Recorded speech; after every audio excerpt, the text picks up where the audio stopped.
Hello friends! In this video, we intend to go through the steps of withdrawing from your account via Neteller at the XM Group broker together, step by step. When you log into the trading cabinet, you select the account you want to withdraw from, and then select Withdraw.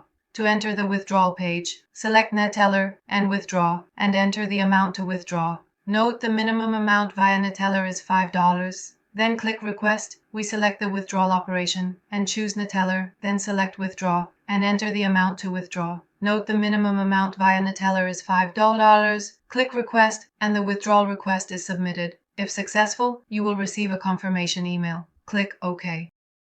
Note that the minimum amount that can be withdrawn via Neteller in this broker is $5, and we click on the Request option.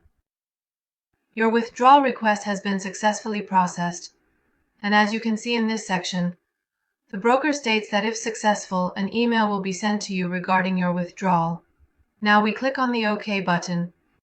And by returning to Trading Cabinet, as you can see, the amount has been deducted from your account.